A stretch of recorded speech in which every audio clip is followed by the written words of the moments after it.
হাসরের ময়দানে আদম নবী জান্নাতের দরজায় যায় কারা নাড়বে, টাক টাক করে আওয়াজ দেবে। জান্নাতের ভিতর থেকে আওয়াজ হবে, মান আনতা মা ইসমুকা, কে আপনি, আপনার নাম কি, আপনার পরিচয় কি, আপনি বলেন। আদম পয়গম্বর বলবে, আমি প্রথম মানুষ, আমি প্রথম নবী, আমার থেকে সবকিছু শুরু হয়েছে, আমি জান্নাতের ভিতরে ছিলাম, এখনো আমি জান্নাতের ভিতরে যেতে চাই, দরজা খোলো। জান্নাতের ভিতর থেকে আওয়াজ হবে, ও পয়গম্বর আদম, না না, এখনো আপনার জান্নাতে আসার সময় হয় নাই, আপনার জন্য জান্নাতের দরজা খোলা হবে না, আপনি দাঁড়ায়া থাকেন। পয়গম্বর আদম বলবি, জান্নাতের ভিতরে তো আমি ছিলাম, এখন আমি জান্নাতের ভিতরে ঢুকব। জান্নাতের ভিতর থেকে জান্নাতের বহুরীরা জবাব দিবে, না না, ওগো আদম, আপনি চেষ্টা করলে জান্নাতের ভিতরে ঢুকতে পারবেন না, যেতে পারবেন না।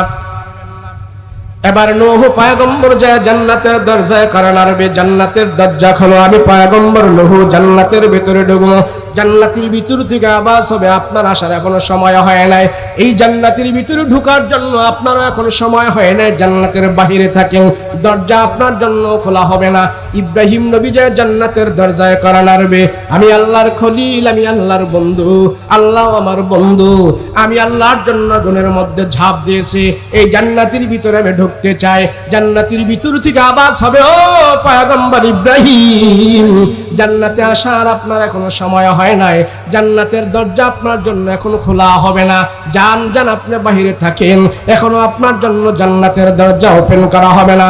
পয়গম্বর ইব্রাহিম জান্নাতের দরজা থেকে চলে আসবে, মূসা পয়গম্বর যাবে, টাক টাক করে আওয়াজ দেবে, ভিতর থেকে আওয়াজ হবে, কে, বলে আমি পয়গম্বর মূসা, আপনার জন্য জান্নাতের দরজা খোলা হবে না। এমন করতে করতে সমস্ত পয়গম্বরেরা জান্নাতের ভিতরে যাওয়ার জন্য পারমিশন চাইবে। আল্লাহ পাকের ফেরেশতারা ভিতর থেকে জবাব দেবে, ও পয়গম্বরেরা দাঁড়া থাকেন, জান্নাতের বাহিরে দাঁড়া থাকেন, আমাদের কাছেও জান্নাতের চাবি নাই, আপনাদের কাছেও জান্নাতের চাবি নাই। এই জান্নাতের চাবি হলেন আপনাদের নবীদের ভিতর থেকে একজন নবীর কাছে, ওই নবীরে আপনারা খুঁজে বের করেন, সেই নবী এসে যদি জান্নাতের দরজার তালা খোলে, তারপরে সমস্ত পয়গম্বরেরা জান্নাতের ভিতরে ঢুকতে পারবে। সব পয়গম্বরেরা জান্নাতে যাবার জন্য লাইন হয়ে দাঁড়ায় থাকবে।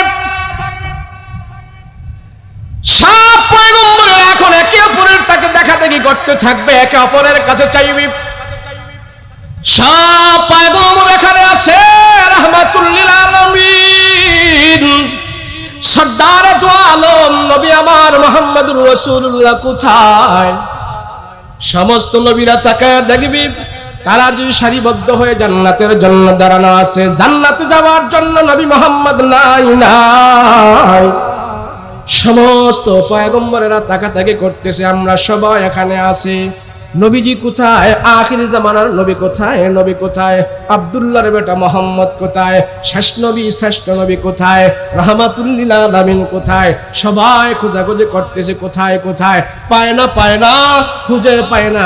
আরে নবীর যদি খুঁজে না পাই, নবী এসে যদি জান্নাতের তালা না খোলে, আমরা নবীরা পর্যন্ত জান্নাতের ভেতরে ঢুকতে পারবো না। রাহমাতুল লিল আলামিনকে খোঁজার জন্য সবাই চেষ্টা করতেছে। এবার দেখে আমার রাসূল মাকামে মাহমুদের মধ্যে সাজদা দিয়া পড়ে আছে, আর উম্মতি উম্মতি বলে কান্না করতেছে, আল্লাহর দরবারে দোয়া করতেছে। সমস্ত নবী জান্নাতে যাওয়ার জন্য পাগল, আর আমার নবী উম্মতকে জান্নাতে নেওয়ার জন্য পাগল। আমার নবী রাহমাতুল লিল আলামিনের 1 2 3টা সন্তান, কাসিম, তাহির, ইব্রাহিম। পরিপক্ক বয়স হওয়ার আগে তারা দুনিয়া থেকে বিদায় হয়ে গেছে। একের পর এক একটা সন্তানকে আল্লাহ পাক দুনিয়ার জমিন থেকে নিয়ে যায়। পৃথিবীর বুকে ওই বাবার মনের ভিতরে সবচেয়ে বড় কষ্ট, যে বাবা তার নিজের সন্তানকে কবরের ভিতরে নিজের হাতে রাখে, বাবার মনে সবচেয়ে বেশি কষ্ট, সবচেয়ে বেশি কষ্ট। আমার নবী রাহমাতুল লিল আলামিনের প্রিয় সন্তানগুলো নবীজি নিজের হাতে কবরস্থ করে দাফন করে। সেই জন্য নবীজির অন্তরের ভিতরে অনেক কষ্ট পায়, আর আল্লাহকে বলেন, আল্লাহ সন্তান আপনি দুনিয়াতে আমারে দেন, আবার সন্তানগুলো আপনি দুনিয়া থেকে নিয়ে যান, এখানে ধরে রাখার মতন আমার কোনো সাধ্য নাই। তবে আল্লাহ আমি কষ্ট পাই, সন্তানের বাবা হিসাবে আমি অনেক কষ্ট পাই, সন্তানের বাবা হিসাবে আমি অনেক কষ্ট পাই। আমার কষ্টের কথা কার কাছে বলবো? দুনিয়াতে বলার কোনো জায়গা নাই। এক তো আমার নবী সন্তান হারা, দিলের ভিতরে অনেক কষ্ট পায়। যেই বাবার সন্তান দুনিয়াতে হারানো যায়, সেই বাবা বুঝে সন্তানের জন্য যেন কত তার মায়া হয়, কত তার দুঃখ হয়। নবীজির সন্তানগুলো একের পর এক নিজের হাত দিয়ে কবরে রাখে, আর নবীজির কলিজা ফেটে যায়, কান্না করে আর মানুষের কাছে বলেন, আল্লাহর কাছে বলে। এই দুর্বলতার সুযোগ পায়া কাফের মুশরিকরা আবু জাহেল, উকবা, সাইবা সবাই তারা হাসাহাসি করে, সবাই তারা মিটিং করে আর বলে, ও মক্কার জনগণেরা শোনো, মুহাম্মদকে নিয়ে আমাদের কোনো টেনশন করার দরকার নাই, মুহাম্মদকে নিয়ে আমাদের কোনো মাথা ঘামানোর কোনো দরকার নাই। মুহাম্মদ দুনিয়া থেকে বিদায় হয়ে যাবে, মুহাম্মদের ইসলাম দুনিয়া থেকে বিদায় হয়ে যাবে, মুহাম্মদ দুনিয়া থেকে শেষ হয়ে যাবে, মুহাম্মদের দাওয়াতের কাজ বন্ধ হয়ে যাবে, মুহাম্মদ দুনিয়া থেকে বিদায় হয়ে যাবে, মুহাম্মদের ইসলাম দুনিয়া থেকে শেষ হয়ে যাবে। কেননা মুহাম্মদের সম্পদ নাকি কুরআন, মুহাম্মদের সম্পদ নাকি দ্বীন ইসলাম। মুহাম্মদের যেহেতু ছেলে সন্তান নাই, মুহাম্মদের যেহেতু কোনো বংশপরা তার থেকে বের হবে না, মুহাম্মদ বিদায় হবে, মুহাম্মদের দুনিয়ার সব ধন সম্পদ বিদায় হবে, ইসলাম বিদায় হয়ে যাবে। অতএব মুহাম্মদকে নিয়ে আমরা এত টেনশনের কোনো কারণ নাই, আমরা সবাই এখন শান্ত মেজাজে থাকি। পর মুহাম্মদের সন্তানগুলো বিদায় হয়ে যাইতেছে, মুহাম্মদ যখন দুনিয়া থেকে বিদায় হয়ে যাবে, অটোমেটিক মুহাম্মদের ইসলাম বিদায় হয়ে যাবে।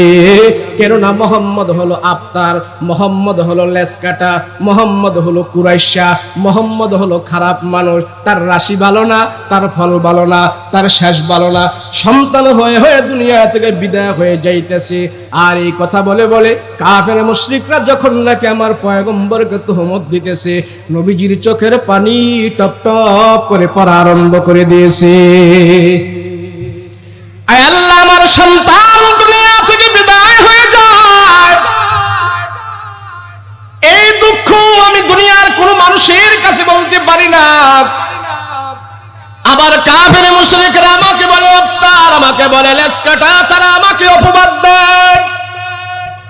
কই যাব করে দেখাবো, মনের দুঃখ দুর্দশা করে দেখাবো, আমি বলতে পারি না। এমন কথা ভেবে ভেবে যখন নাকি আমার পয়গম্বর একবার কাতর হয়ে আসে, আল্লাহ ডাক দিয়া কও, পয়গম্বর, দুনিয়ার মানুষ আপনারে কষ্ট দেয় না, শুধু আপনারে কষ্ট দেয় না, আপনারে একটা গালি দিলে আপনার চাইতে আমি আল্লাহ সবচেয়ে বেশি কষ্ট পাই, আপনারে একটা কটু বাক্যে কথা বললে আমি আল্লাহ সবচেয়ে বেশি কষ্ট পাই, আপনাকে নিয়ে তুহমত করলে আমি আল্লাহ সবচেয়ে বেশি কষ্ট পাই। আবু জাহেল, উকবা, সাইবা তারা সবাই যখন নাকি আপনারে অপবাদ দিতেছে, আমি আল্লাহ সবার চাইতে কষ্ট বেশি পাইতেছি, আমি আল্লাহ সবচেয়ে বেশি কষ্ট পাইতেছি। ও রাহমাতুল আলামিন, ও পয়গম্বর, পৃথিবীর সব মাখলুকাত থেকে আমি আল্লাহ আমার হাবিবকে আমি সবচেয়ে বেশি ভালোবাসি, আমার হাবিবকে আমি সবচেয়ে বেশি পছন্দ করি, সবচেয়ে বেশি মহব্বত করি। আমার মহব্বতের হাবিবকে, আমার পয়গম্বরকে কাফেররা কষ্ট দিবে, আর আমি আল্লাহ এখানে চুপ থাকবো না? না, হতে পারে না। এই কাফের মুশরিকদের মাঝে আমি আমার পয়গম্বরের শান মান আমি ধরে তুলতে চাই, আমার নবীজির মনের দুঃখ কষ্ট আমি আল্লাহ নিজে দূর করে দিতে চাই।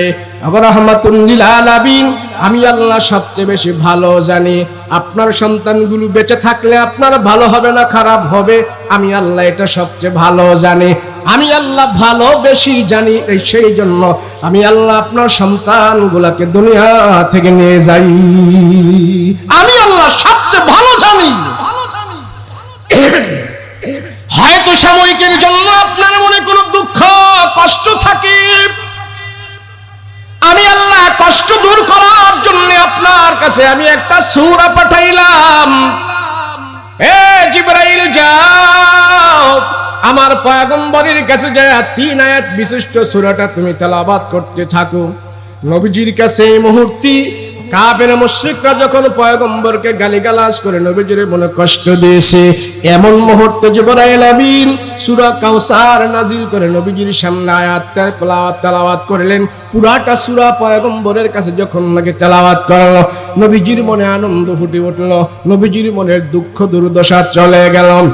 আল্লাহ ডাক দিয়া কয়, পয়গম্বর সন্তান আমি নিয়ে গেলাম আপনার কাছ থেকে তিনজন সন্তান নিয়া আপনার মনের দুঃখ দুর্দশা আমি দূর করে দিলাম সূরাতুল কাউসার আপনাকে দিয়া। তাহলে কি আছে এর ভিতরে?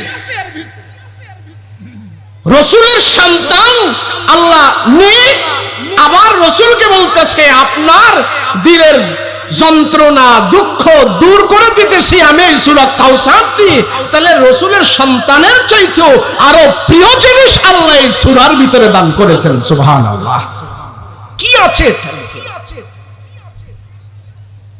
ইন্না আ'তাইনাকাল কাউসার।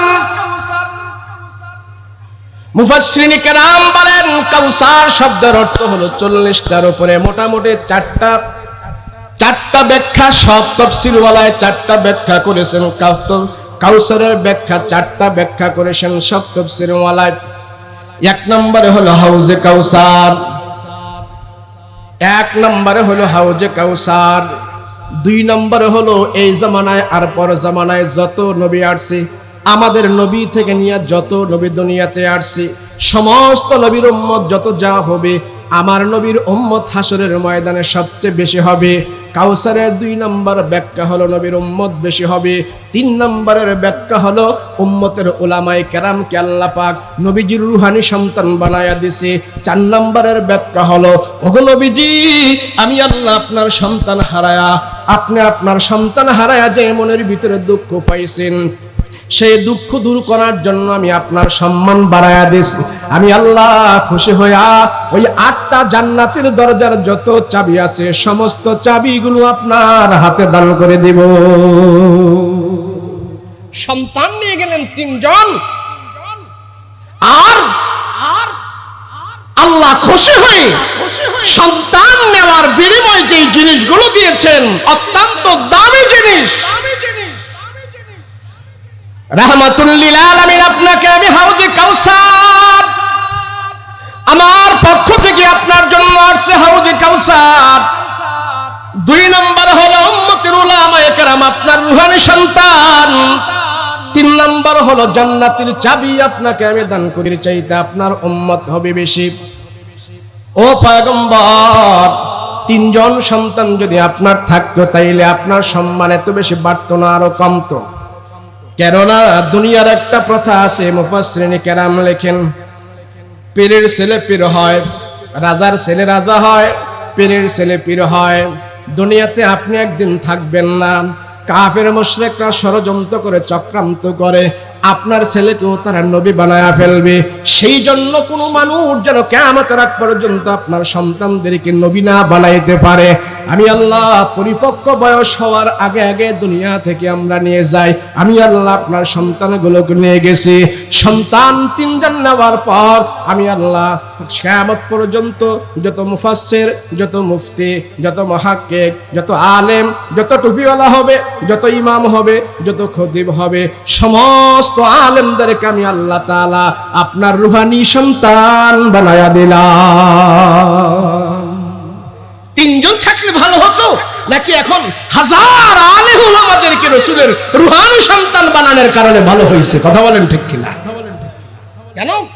উম্মতের উলামায়ে কেরাম রাসূলের রূহানি সন্তান, যে আলেম দাবি করবে, যে মুহাদ্দিস দাবি করবে, যে মুফতি দাবি করবে, যে মসজিদের খতিব হবে, যে ইমাম হবে, সবচেয়ে আগে তার পরিচয় হলো আমি মুহাম্মদুর রাসূলুল্লাহর রূহানি সন্তান। সেই জন্য আলেম ওলামাদের সামনে রাসূলের বিরুদ্ধে কোনো কথা বললে, রাসূলকে নিয়ে কোনো ব্যঙ্গাত্মক করলে, ব্যবসায়ীর আগে, মাস্টারের আগে, সবার আগে আলেম ওলামায়ে রাস্তাঘাটে নেমে তারা রাসূলুল্লাহর শান মান ইজ্জত রাখার জন্য তারা মিছিল বের করে ফেলে। কথা বলেন ঠিক কিনা?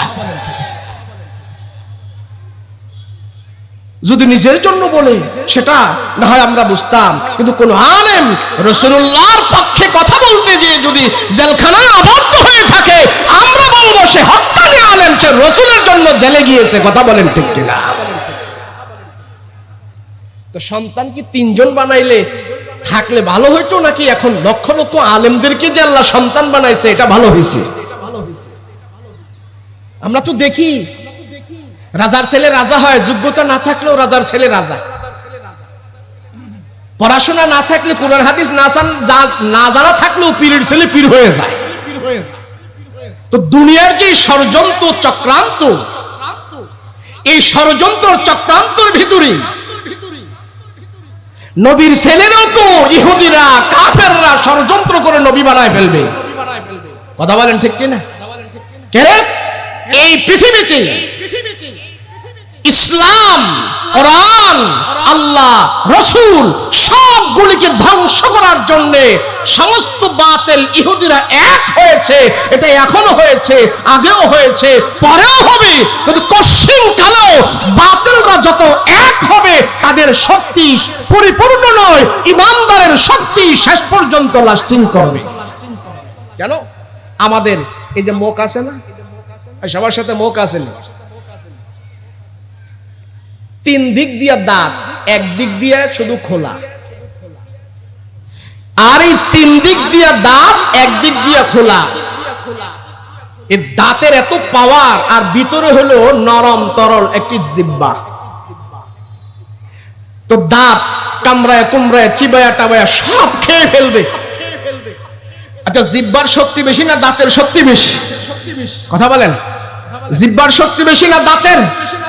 দাঁতের শক্তি বেশি। আমরা দেখি দাঁতের শক্তি বেশি, কিন্তু বাহ্যিক দৃষ্টিতে যদি আমরা দেখি তাহলে শক্তি দাঁতের বেশি হতে পারে, কিন্তু লাস্টিং জিহ্বার বেশি।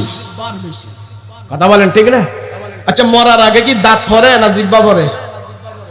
জিহ্বা পড়ে না দাঁত পড়ে? দুনিয়ার সমস্ত বাতিলদের শক্তিটা এরকম। সমস্ত বাতিলদের পরাশক্তি সব দাঁতের মতো। এদের লাস্টিং কম, এদের লাস্টিং পরিপূর্ণ নয়, এদের শক্তি পরিপূর্ণ নয়। পরিপূর্ণ শক্তি হলো ইমানদারের। কথা বলেন ঠিক কিনা?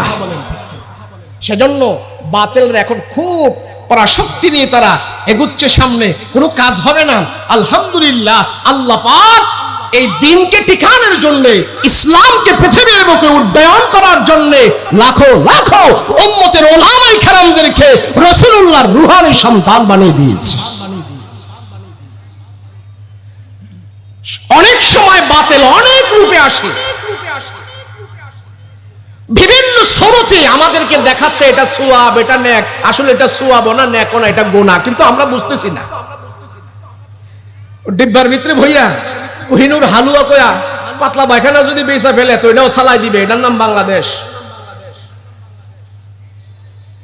বাতিল বিভিন্ন ষড়যন্ত্র করে মুসলমানদের ভিতরে ফাটল ধরে ধ্বংস করতে চায়, সম্ভব না। সেজন্য আল্লাহ বলেন, নবীজি, পৃথিবীর সব কিছু তারা এলোমেলো করতে পারে, আপনার সম্মান, আপনার ইজ্জত, আপনার মান সম্মান, আপনার উচ্চতা, আপনার সব কিছু আমি আল্লাহ নিজে জিম্মা নিয়েছি। ওয়ারফা'না লাকা যিকরাক, আমি আল্লাহ আপনার সম্মান বাড়িয়ে রাখার জন্য, ধরিয়ে রাখার জন্য আমি আল্লাহ নিজে আপনার সম্মানের হেফাজত করব। রাসূলকে আল্লাহ পাক নিজে বলেছেন। না হয়তো কবে 1400 বছর আগ থেকে আমাদের মাঝে ইসলাম পৌঁছতে পারতো না, যেইভাবে ইহুদি ষড়যন্ত্র, কাফেরদের ষড়যন্ত্র। খ্রিস্টানদের ভিতরে তো তারা যাকে নবী মানে, এই নবী নিয়েই তো তাদের ভিতরে অনেক ইখতিলাফ। খ্রিস্টানদের ভিতরে ঈসা নবীরে এক গ্রুপ আছে, তারা হুবহু খোদা মানে, আর এক গ্রুপ আছে ঈসা নবীকে খোদার পুত্র মানে, খোদার পুত্র বানায় ফেলছে। তো নবীজির যদি ছেলে থাকতো, এই খ্রিস্টানেরা নবীজির পুত্ররে খোদা না বানাইতে পারলে তো নবী বানায় ফেলতো। এমনিও তো অনেক বজ্জাত মুসলমানদের ভিতরে, কত হারামি কদিন পর পর বের হয় নবী দাবি করে, আছে না? না নাই? তো তো রসুলের সন্তান যদি বেঁচে থাকতো তাহলে রসুলের সন্তানকে কত কিছু করে তারা নবী বানায় ফেলতো, কত কিছু করে নবীর উপরে নিয়ে যাইতো তারা। আল্লাহ পাক বলে, রসুল আপনার সম্মান ঠিক রাখার জন্য আমি আল্লাহ আপনার সন্তানগুলো পরিপক্ক বয়স হওয়ার আগে আগে দুনিয়া থেকে আমি আল্লাহ নিয়ে গিয়েছি।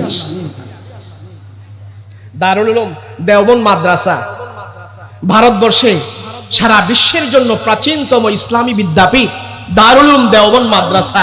ওই মাদ্রাসার পাশে এক খ্রিস্টান, মাদ্রাসার পাশে এক মহল্লায় যে এক খ্রিস্টান মানুষদেরকে দাওয়াত দেয়, ষড়যন্ত্রমূলক মুসলমানদের ঈমান হরণ করে। কি সে জুব্বা আল খেল্লা লাগায়া, বড় লম্বা টুপি পাগড়ি লাগায়া সে সবাইকে বলতেছে, তোমরা মুসলমানেরা বলো ঈসা নবী এটা আল্লাহর পুত্র না? কোরআনের ভিতরে আয়াত আছে, আমি নিজে কোরআন দিয়ে ব্যাখ্যা করে তোমাদেরকে বলতে পারবো। ও মুসলমানেরা, আমরা যে ঈসাকে মানি, ঈসা যে আল্লাহর পুত্র, এটা আমার জানা আছে কোরআন হাদিস থেকে, তোমাদের কোরআন থেকে আমি তোমাদেরকে দেখাই। তো মানুষ রাস্তা দিয়ে হাইটা যায়, এই খ্রিস্টান দুশ্চরিত্র ইহুদি পাদ্রী, খ্রিস্টান পাদ্রী মানুষদেরকে ডেকে এনে এনে কোরআন খুইলা, মানে ভাউতাবাজির কোরআন বুঝাই বুঝাইয়া মিথ্যা বলে বলে মানুষদেরকে বলতেছে ঈসা নবী আল্লাহর পুত্র। তো দারুল উলুম দেওবন্দ মাদ্রাসায় এক মুসল্লি প্রত্যেকদিন নামাজ পড়ে হুজুরদের পিছনে, মানে হুজুরদের সাথে একটা সম্পর্ক আছে। মাদ্রাসা যদি আশেপাশে থাকে তাহলে হুজুরদের সাথে অনেক মুসল্লিদের পরিচয় থাকে না, বিভিন্ন মাসআলা মাসাইল আমরা সহজে জিজ্ঞেস করতে পারি, জানতে পারি। তো দারুল উলুম দেওবন্দ মাদ্রাসার পাশে, মানে একটু দূরের গ্রামে, যখন মানুষদেরকে এই তালিম, মিথ্যা তালিম দিতেছে খ্রিস্টানেরা, এখনো বর্তমানে এই সমাজে ঢাকা শহর দেখবেন খ্রিস্টানেরা মহিলাদেরকে ব্যাগ বানিয়ে বড় থৈলা দিয়ে দিয়ে সেখানে ছোট্ট ছোট্ট বই দিয়ে দিয়ে মানুষদের হাতে হাতে বই দিচ্ছে। ইসুফ নবীর বই দিচ্ছে, ঈসা নবীর বই দিচ্ছে, ইব্রাহিম নবীর বই দিচ্ছে। ওই বইগুলোর ভিতরে সুন্দর সুন্দর কথা আছে, কিন্তু মাঝখানে এমন এমন কিছু কথা তারা লেখা রাখছে, এই কথাটা পরে যদি আমি আপনি আমল করি আমার মুসলমানিত্বই থাকবে না। এইভাবে বাংলাদেশের আনাচে খানাচে খ্রিস্টানেরা অনেক ষড়যন্ত্র করতেছে। খ্রিস্টানদের মিশনারি স্কুল কলেজ তারা এভাবে খুলে খুলে তালিম দিচ্ছে এদেশ বাংলাদেশের ভিতরে। তাদের টার্গেট এই বাংলাদেশ একদিন খ্রিস্টান ধর্ম দিয়ে পুরো দেশ তারা পরিচালনা করবে। তো দারুল উলুম দেওবন্দ মাদ্রাসার পাশে যে বসে বসে মানুষদেরকে মিথ্যা তালিম দিচ্ছেন, তো একদিন দারুল উলুম দেওবন্দ মাদ্রাসার এক মুসল্লি, গ্রাম্য সাধারণ মানুষ মাদ্রাসায় যে নামাজ পড়ে, উনি এই রাস্তা দিয়ে যাচ্ছে। তো কিছু লোক তারে ডাইকে আনলো, আসো আমাদের এখানে বড় হুজুর আছে, কোরআন দিয়ে উনি আমাদেরকে বুঝাইছে ঈসা নবী যেন আল্লাহর পুত্র। এই লোক তো শুনে আশ্চর্য হয়ে গেল, ব্যাপার কি? আমরা সারা বছর হুজুরদের থেকে শুনছি আল্লাহর কোনো পুত্র নাই, আল্লাহ কোনো বিয়া শাদী করে নাই, লয় নাই, ক্ষয় নাই, আল্লাহ কারো থেকে জন্ম নেয় না, জন্ম দেয় না। এখন এখানে এরম বড় হুজুর আইছে খ্রিস্টান পাদ্রী, সে বলতেছে আল্লাহর পুত্র আছে। আরে কয় কি? এখন এই কৃষক মানুষ কিন্তু নিয়মিত মাদ্রাসার মুসল্লি, উনি যখন আসছে, আসার পরে ওনারে ধরে আনছে, ওনারে বলতেছে, হ্যাঁ আপনারা তো খুব ধার্মিক দেখা যায়, আপনি বুঝলে বুঝাইলে আপনি বুঝবেন ঈসা নবী যেন আল্লাহর পুত্র, আমরা যেন ঈসা নবীকে আল্লাহর পুত্র মানি, তাইলে আপনারা এটা বিশ্বাস করেন না কেন? কোরআন থেকেই দেখাবো। তো ওই কৃষক চিন্তা করলো, এটার ভাবসাব দেখে বুঝে ফেলছি আসলে এটা 1 নম্বর হুজুর না, 2 নম্বর সিটার। তো উনি বললো ঠিক আছে, ঈসা নবী যেন আল্লাহর পুত্র, কোরআন হাদিস দিয়ে আপনি আমারে পরে বুঝান, আগে যুক্তির আলোকে কিছু কথা কন। বলে কি? আচ্ছা আমি মানলাম ঈসা নবী আল্লাহর পুত্র।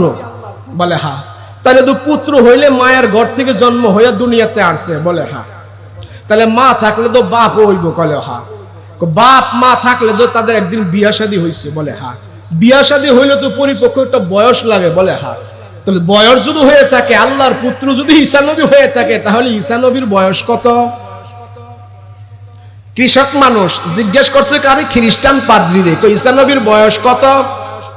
তো পাদ্রী কয় ধইরা নাও কোটি কোটি কোটি বছর। আচ্ছা ধইরা নিলাম কোটি কোটি বছর, তাইলে আল্লাহ যে বিয়া করছে বিয়ার বয়স কত? ধইরা নাও আল্লাহ যে বিয়া করছে বিয়ার বয়সও কোটি কোটি বছর।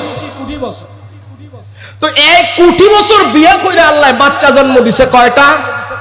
কয় একটা, ঈসা নবী। কত রে বেরিঙ্গা মার্কা আল্লাহ রে আমার মানার দরকার নাই। আমি যে আল্লাহ মানি ওই আল্লাহর কোনো বাচ্চা নাই, লয় নাই, ক্ষয় নাই, কারোতে জন্ম নেয় নাই। তোর আল্লাহ কোটি কোটি বছর হায়াত পায়া সন্তান জন্ম দিছে মাত্র একজন। আর আমি কৃষক মানুষ, আমার বয়স 60 বছর, আমারও তো সন্তান আছে 12টা। আমরা হুজুররা বলছি আল্লাহর কুল হুয়াল্লাহু আহাদ আল্লাহুস সামাদ লাম ইয়ালিদ ওয়া লাম ইউলাদ ওয়া লাম ইয়াকুল লাহু কুফুয়ান আহাদ। আল্লাহর কোনো জন্ম নাই, ছেলে নাই, মেয়ে নাই, লয় নাই, ক্ষয় নাই, কারো থেকে জন্ম হয় না, কারোরে জন্ম দেয় না। আর তুমি বলতেছো ঈসা নবী আল্লাহর পুত্র। এই এক পুত্র জন্ম দিছে, কোটি কোটি বছর হায়াত পায়া এমন দুর্বল খোদারে আমি মানি না। কথা বলেন ঠিক কিনা? এটা কেন পাইলো? এই কথার উত্তরটা এই কৃষক কেন দিতে পারলো? আলেম ওলামাদের সাথে উঠা বসা করতো। দেখেন না, আমরা অনেক সময় হুজুরদেরকে পাইলে মাসআলা টাসআলা জিজ্ঞেস করি না? কিন্তু আমরা তো কাজের মাসআলা জিজ্ঞেস করি না, কাজের মাসআলা জিজ্ঞেস করি। খালি হুজুরে পাইলে বলি, হুজুর একটা প্রশ্ন করতাম, অনেক দিন ধরে মনে জাগ্রত হয়ে রয়েছে, প্রশ্নটা করতাম, হুজুর করবো নি? বলে করেন। আচ্ছা, মুসা নবীর নানির বয়স কত হুজুর? আচ্ছা হুজুরে মুসা নবীর নানির বয়স, এটা কি নানির বয়স কি দিছে? এখন হুজুরে কি করবো, যে এটা তো ইতিহাসে না, এটা তো হয় নাই, হ্যাঁ তো আমার আটকানের লাগে না এমন করছে। তো হুজুরকে আচ্ছা বুঝলাম ঈসা নবীর মুসা নবীর নানির বয়স আমি 5 মিনিট পরে কমো, তোরে 5 মিনিট টাইম দিলাম, তুই তোর বাপের নানির বয়স কত? তুমি যদি তোমার নানির বয়স না জানো, তাহলে মুসা নবীর নানির বয়স জানার কি দরকার আছে? কথা বলেন না।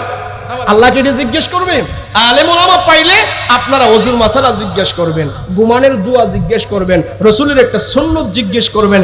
একটা সুন্নাত মেনে যদি আপনারা চলেন, তো একটা সুন্নাত এই জামানায় যারা মানবে 100 শহীদের সওয়াব আল্লাহ তারে দান করবে।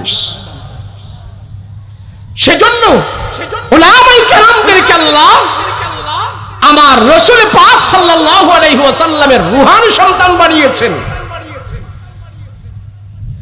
সন্তান নিয়ে গেছে রাসূলের 3 জন, আর রাসূলের সন্তান লক্ষ লক্ষ উলামায়ে কেরামকে আল্লাহ পাক কবুল করেছেন। না হয় হুজুরা জান দেওয়ার জন্য তো কি প্রস্তুত, আরামে খাইবো, চলবো, চাকরি বাকরি করবো। নবীজির জন্য তার ময়দানে বের হয়ে যায়, আন্দোলন করে, মিছিল করে। এটা অনেক লোকে পছন্দ করে না। যারা জেনারেল শিক্ষিত আছে অনেকজনে বলে ইসলামের হেফাজত তো আল্লাহই করবে, হুজুরা কেন দৌড়ায় যায়? আরে গাদা, জালেম কাফের মুশরিক যদি ইসলাম মিঠাইয়া দেয়, তো আমি হুজুর ইসলাম পাবো করতে? গাদাদা তুইও তো পাইতি না। সেজন্য ইসলামের শত্রু যারা আছে তাদের মোকাবেলা করার জন্য প্রয়োজনে ময়দানে শহীদ হতে হবে। ওইটাও আমার রাসূলুল্লাহর সবচেয়ে বড় সুন্নাত। আল্লাহ পাক ডাক দিয়া বলে, পয়গম্বর আমার, সন্তান আমি নিয়ে গেলাম 3 জন, আপনার সন্তান বানায় দিলাম লক্ষ লক্ষ উলামায়ে কেরাম। নবীজি আপনার মনে কোনো দুঃখ থাকবে না, আপনার মনে কোনো কষ্ট থাকবে না। আপনার সব দুঃখ কষ্ট আমি দূর করার জন্য আমি কাসেম তাহের ইব্রাহিমকে দুনিয়া থেকে নিয়ে গেলাম। আবার জান্নাতের ভিতরে তাদেরকে আপনার সামনে আমি পদার্পণ করব, তাদেরকে নিয়ে আপনি আনন্দ করবেন। আপনার সম্মান ইজ্জত দুনিয়াতে ধরে রাখার জন্য আমি আপনার সন্তানগুলো নিয়ে গেলাম। যে কাফের মুশরিকরা বলেছিল ইসলাম থাকবে না, কোরআন থাকবে না, দুনিয়াতে মুহাম্মাদের কোনো ধর্ম থাকবে না, মুহাম্মাদের চেষ্টা সব ব্যর্থ যাবে, বৃথা যাবে, আমি আল্লাহ ওয়াদা করলাম ওই কাফের মুশরিকদের সমস্ত চেষ্টা ব্যর্থ হয়ে যাবে। আপনার কার্যকলাপ, আপনার চিন্তাধারা, আপনার কষ্ট, সব মেহনত আমি কিয়ামত পর্যন্ত ধরে রাখার জন্য আমি উম্মতের এক জাত উলামায়ে কেরাম আমি আল্লাহ কবুল করে নিলাম। আমি আল্লাহ কবুল করে নিয়েছি। আল্লাহ পাক রব্বুল আলামিন বলে, ইয়া রাসূলুল্লাহ, ইয়া হাবিবাল্লাহ, সন্তান আমি নিয়ে গেছি আর আপনাকে কাউসার আমি দিয়েছি। এই কাউসার কেমন দামে জানেন না গো পয়গম্বর? হাসরের ময়দানে আপনি উম্মতের জন্য পাগল পারা থাকবেন, দুনিয়াতেও আপনি উম্মতের জন্য পাগল, হাসরের ময়দানেও আপনি উম্মতের জন্য পাগল হয়ে থাকবেন। ও পয়গম্বর, হাসরের ময়দানে আপনাকে প্রফুল্ল রাখার জন্য শয়তান আপনাকে হাসরের ময়দানে আপনার উম্মতের সুপারিশ করার জন্য, উম্মতের জন্য যে আপনি এত মহব্বত, এত মায়া, এত দয়া, সেই জন্য আমি আল্লাহ কাউসার আপনাকে আমি দান করলাম রাহমাতুল লিল আলামিন। হাসরের ময়দানে এভাবে বাধা হয়ে দাঁড়াইবে, একদল জাহান্নামীদেরকে জাহান্নামের দিকে নিয়ে যাইতে থাকবে, জাহান্নামের ফেরেশতারা জাহান্নামীদেরকে নিয়ে যাইতে থাকবে, রাহমাতুল লিল আলামিন তাদের সামনে বাধা হয়ে দাঁড়াইবেন। আল্লাহর নবী ডাক দিয়ে বলে, জাহান্নামের ফেরেশতারা কোথায় নিয়ে যাও? এটা তো আমার উম্মত, এটা তো আমার উম্মত, তোমরা কোথায় নিয়ে যাও? বলে, তার নেকের পাল্লা হালকা, বদের পাল্লাটা ভারী, তার জন্য হয়ে গেল জাহান্নামে। আমরা জাহান্নাম থেকে আসছি, তার জাহান্নামে নেওয়ার জন্য আমরা রওনা হয়ে গেছে। লা ইয়াসুনাল্লাহ মা আমারহুম, কারো কথা শুনবো না, কারো কথা শুনবো না, কারো আওয়াজ আমরা শুনবো না, আমরা তাকে জাহান্নামের দিকে নিয়ে যাইব। আল্লাহ পাক সেদিন ডাক দিয়া বলবে, এ ফেরেশতারা থাম, আমার রাসূল তার উম্মতের জন্য কি করতে চায় তোমরা একটু শোনো। সবাই নবীজির সামনে এভাবে দাঁড়াইবে, সাহাবাই সবাই নবীজির সামনে এভাবে দাঁড়াইবে। আল্লাহর রাসূল সাল্লাল্লাহু আলাইহি ওয়াসাল্লাম দাঁড় করায়া বলবেন, এই বান্দাকে তুমি জাহান্নামে নিয়ে যাচ্ছ, আমার সামনে তার নেকের পাল্লা, বদের পাল্লা তোমরা ওজন করো। সব উম্মতদেরকে, জাহান্নামী বান্দাদেরকে নেকের পাল্লা, বদের পাল্লা ওজন করা হবে। ওজন করার পর এবারও তাদের জাহান্নামের পাল্লাটা ভারী হয়ে যাবে, জান্নাতের পাল্লাটা হালকা হয়ে যাবে। রাহমাতুল লিল আলামিন মায়ার নবী কবরের ভিতর থেকে, হাতের মুঠোর ভিতর থেকে ছোট্ট একটা কাগজের টুকরা খুলে যখন নাকি নেকের পাল্লার ভিতরে রাখা হবে, সাথে সাথে বদের পাল্লাটা হালকা হয়ে যাবে আর নেকের পাল্লা ভারী হয়ে যাবে। সুবহান সুবহান, সব জাহান্নামী ফেরেশতারা দূরে সরতে থাকবে। একদল ফেরেশতা জান্নাত থেকে আহলান সাহলান মারহাবান তৈবান স্বাগতম দিদি, এই লোকগুলো কি জান্নাতে নেওয়ার জন্য আসবে। এবার জান্নাতের ফেরেশতারা যখন নাকি তাদেরকে জান্নাতের দিকে যে রওনা করবে, আল্লাহর নবী রাহমাতুল লিল আলামিন জান্নাতে নামার জন্য বলবে, নিয়ে যাও। আল্লাহ বলবে, নিয়ে যাও। আশিক রাসূল যারা হবে, পয়গম্বরের মহব্বত যাদের ভিতরে থাকবে, ছোটখাটো ভুলের কারণে তারা যখন নাকি জাহান্নামী হবে, নবীজির সামনে যা বাধা হয়ে দাঁড়াইবে, জাহান্নাম থেকে নাম কাইটা দিবে। রাহমাতুল লিল আলামিন বলবে, নিয়ে যাও। আল্লাহ বলবে তাদেরকে জান্নাতে নিয়ে যাও। নবীর সে আশিক উম্মত গুলো জান্নাতের দিকে রওনা দিবে না, তারা থাইমা থাকবে আর নবীজির দিকে বারবার তাকাইতে থাকবে। একটা উম্মত সেদিন, একটা উম্মত সেদিন চিৎকার মেরে মেরে বলতে থাকবেন, ও আল্লাহ, কোন আমলের বিনিময়ে, কিসের বিনিময়ে আমরা জান্নাতে গেলাম? আমাদের জন্য জাহান্নামের ফেরেশতারা আমাদের কাছে আসছে, জাহান্নামে নেওয়ার জন্য আমাদেরকে তারা রেডি হয়ে গেল। এমন বিপদের মুহূর্তে নবী এসে আমাদেরকে জান্নাতের মেহমান বানাইলো। কোন আমলের বিনিময়ে, কিসের বিনিময়ে আমরা না জানা পর্যন্ত জান্নাতের দিকে আর একটা কদমও বাড়বো না। কোন আমলের বিনিময়ে? ফেরেশতাদের ভিতর থেকে জবাব আসবে, কঠিন মুহূর্তে রাহমাতুল লিল আলামিন দয়ার নবী,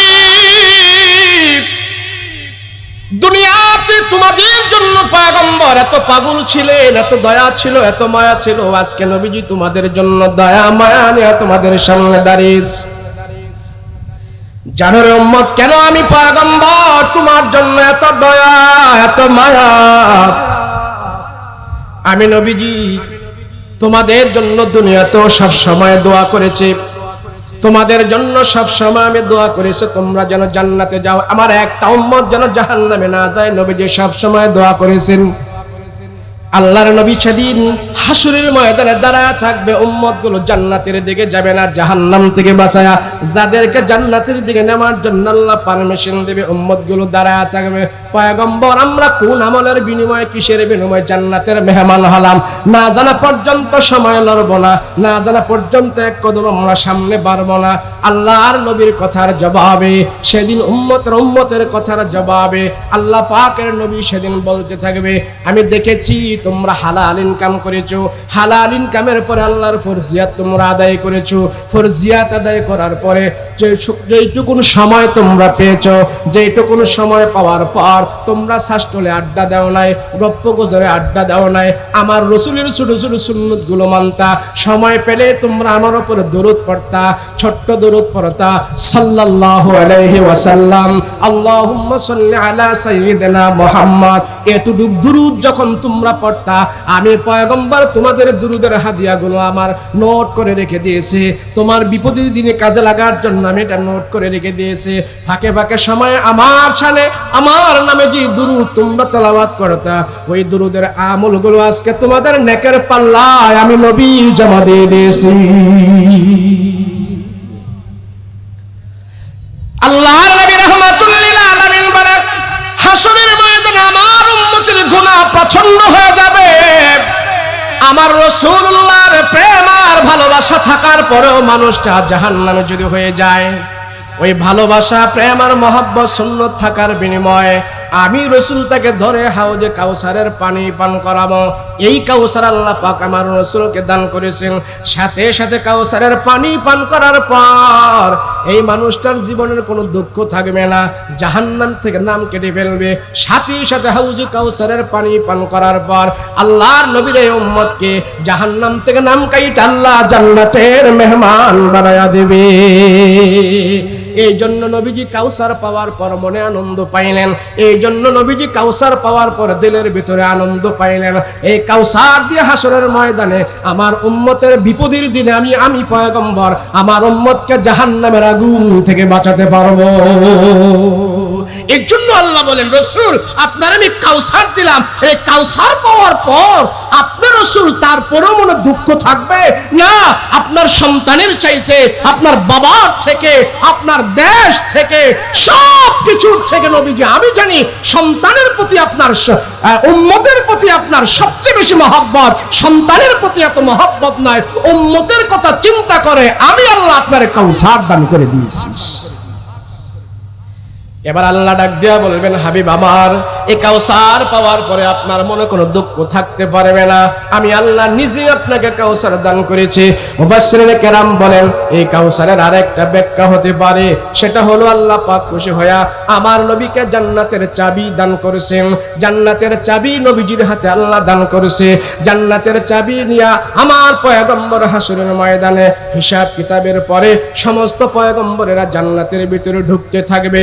ওলি আব্দুল গাউস কুতুব পীর মাশায়েখ সবাই জান্নাতের ভিতরে ঢুকতে থাকবে, কিন্তু বিশ্বনবী রাহমাতুল লিল আলামিন নবী যতক্ষণ পর্যন্ত জান্নাতের দরজার তালা না খুলবে অতক্ষণ পর্যন্ত কোনো পয়গম্বর পর্যন্ত জান্নাতের ভিতরে ঢুকতে পারবে না।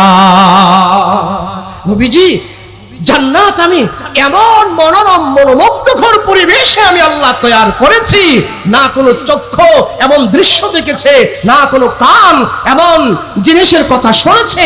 এত সুন্দর করে আমি আল্লাহ জান্নাত সাজিয়েছি।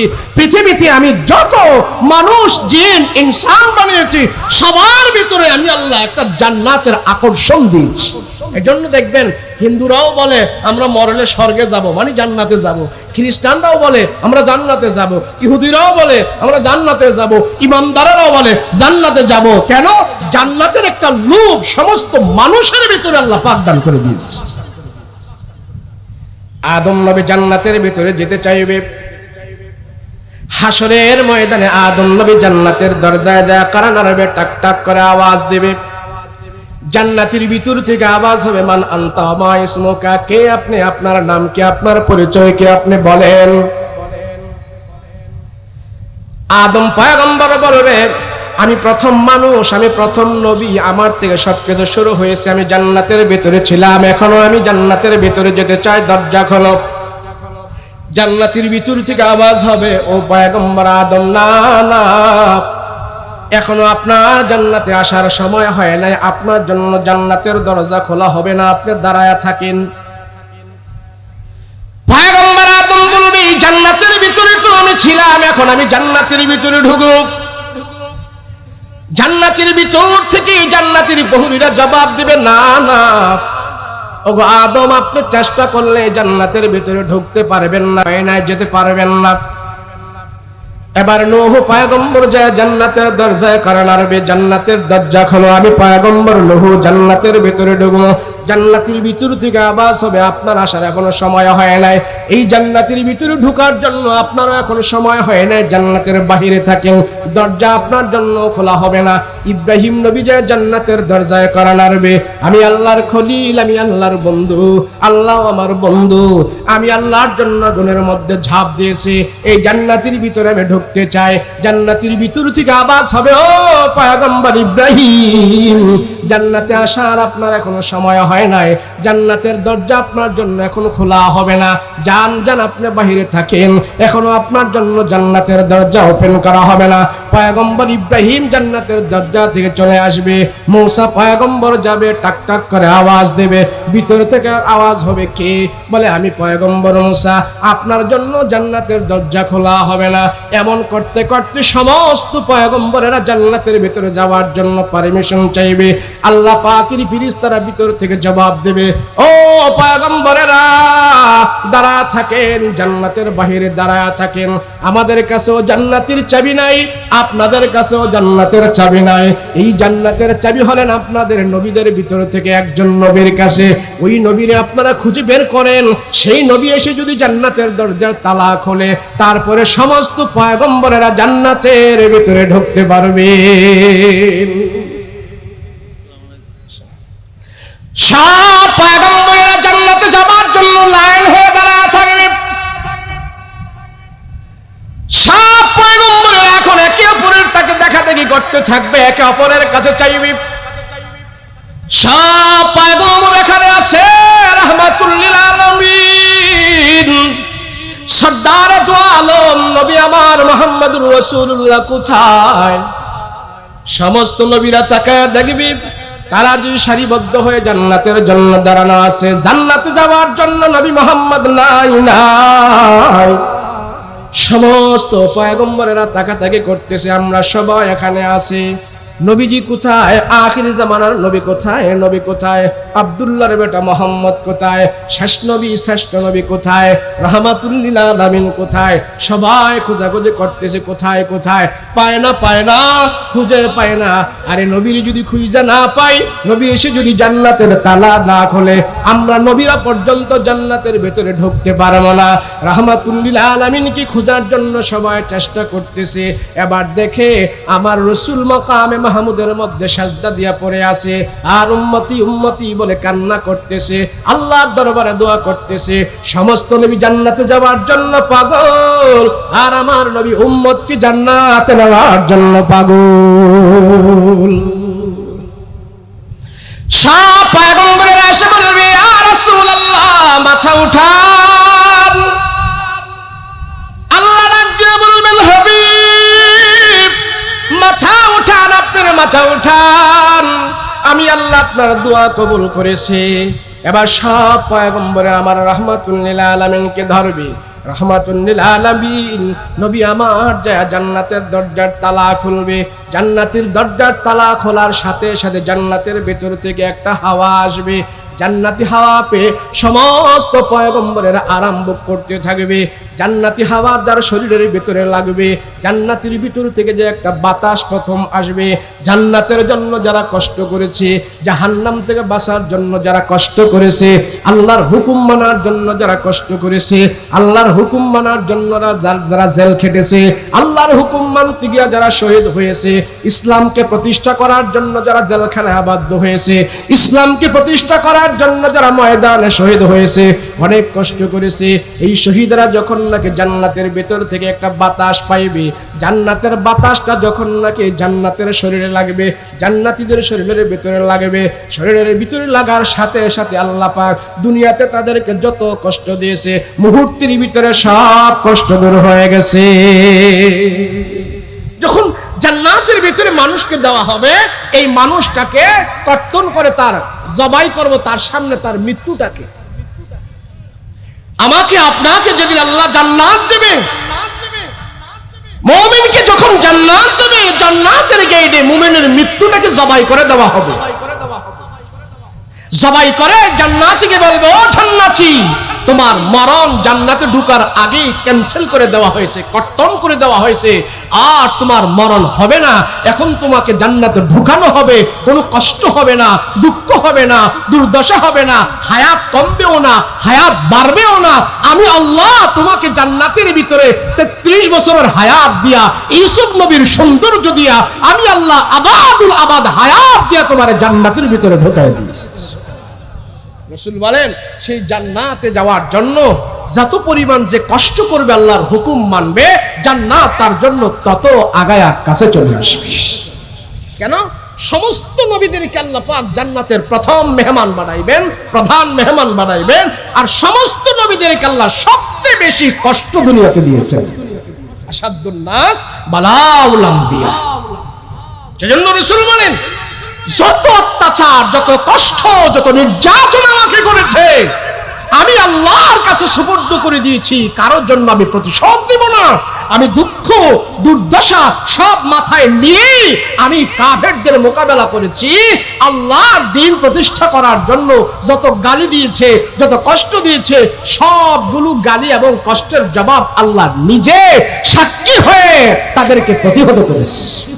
সেজন্য আল্লাহ সূরা কাউসার নাজিল করে জানাই দিলেন, হাবিব জান্নাতের চাবি আপনাকে আমি দান করে দিয়েছি। সুবহানাল্লাহ। তাহলে রাসূলের সম্মান কম হলে জান্নাতের চাবি পাইলেন না, বেশি থাকার কারণে পাইলেন। রাসূল বলেন যারা আমার সত্যিকারী আশিক হবে, আমি রাসূল শুধু আখিরাতে নয়, মিজানে নয়, ফুলসিরাতে নয়, আরে সত্যিকারী আশিক রাসূল যে হবে, আমি রাসূল দুনিয়াতেই স্বপ্নের মাধ্যমে আমি তার সাথে সাক্ষাৎ করে ফেলব। এখনো, এটা আগের না, 1400 বছর আগের না, এখনো যারা রাসূলুল্লাহ সাল্লাল্লাহু আলাইহি ওয়াসাল্লামের সত্যিকারী আশিক, 24 ঘন্টার ভিতরে রাসূলের তরিকা ছাড়া সে কোনো কিছু করে না। রাসূল বলেন মৃত্যুর আগে আমি তার প্রেম ভালোবাসা মহব্বতের কারণে আমি রাসূল রওজা শরীফে যদি সে যে আমার রওজায় সালাম দেয়, আমি রাসূল তার জন্য পবিত্র সালামের উত্তর না দিয়ে থাকতে পারি না। রাসূল বলেন মান রাআনি ফিল মানামি ফাকাদ রাআনি, যে আমাকে স্বপ্নে দেখে। আমরা অনেক স্বপ্ন দেখি না, আজেবাজে স্বপ্ন দেখি, অমুকের স্বপ্ন দেখি, তুমুকের স্বপ্ন দেখি, এটা মিথ্যাও হতে পারে, কিন্তু যে রাসূলকে স্বপ্নে দেখবে, রাসূল বলেন সত্যিকারী সে আমাকে স্বপ্নে দেখে। রাসূলের সুরত দূরে পৃথিবীর বুকে কোনো মানুষকে আল্লাহ কোনো উম্মতকে স্বপ্নে দেখাইতে পারে না। রাসূলকে যারা স্বপ্নে দেখে তারা রাসূলকেই দেখবে। রাসূলের সুরত ধরে নবীজির আকৃতি ধারণ করে পৃথিবীর কোন মানুষকে, কোন পীর বুজুর্গ, ওলি আব্দুল বুজুর্গকে আল্লাহ স্বপ্নে দেখাইবে না। কেন? রাসূলুল্লাহর স্বরূপ স্বপ্নের মাধ্যমে ধরাও আল্লাহ নিষেধ করে দিয়েছে। তো রাসূল বলেন মান রাআনি ফিল মানামি ফাকাদ রাআনি, যারা আমাকে স্বপ্নে দেখবে তারা আমাকেই দেখবে, আর কাউকে দেখতে পাবে না। কিন্তু রাসূলকে স্বপ্নে দেখার জন্য, রাসূলুল্লাহর আশিক হওয়ার জন্য কোনো বয়স লাগে না। 18 বছর হলেও, 10 বছর হলেও, তার উপরে ইসলামের রাসূলুল্লাহর ভালোবাসা সবকিছু বিদ্যমান পাওয়ার পর সে যেই কোনো বয়সের হলেও আল্লাহর রাসূল স্বপ্নের মাধ্যমে তার সাথে সাক্ষাৎ করে ফেলবে।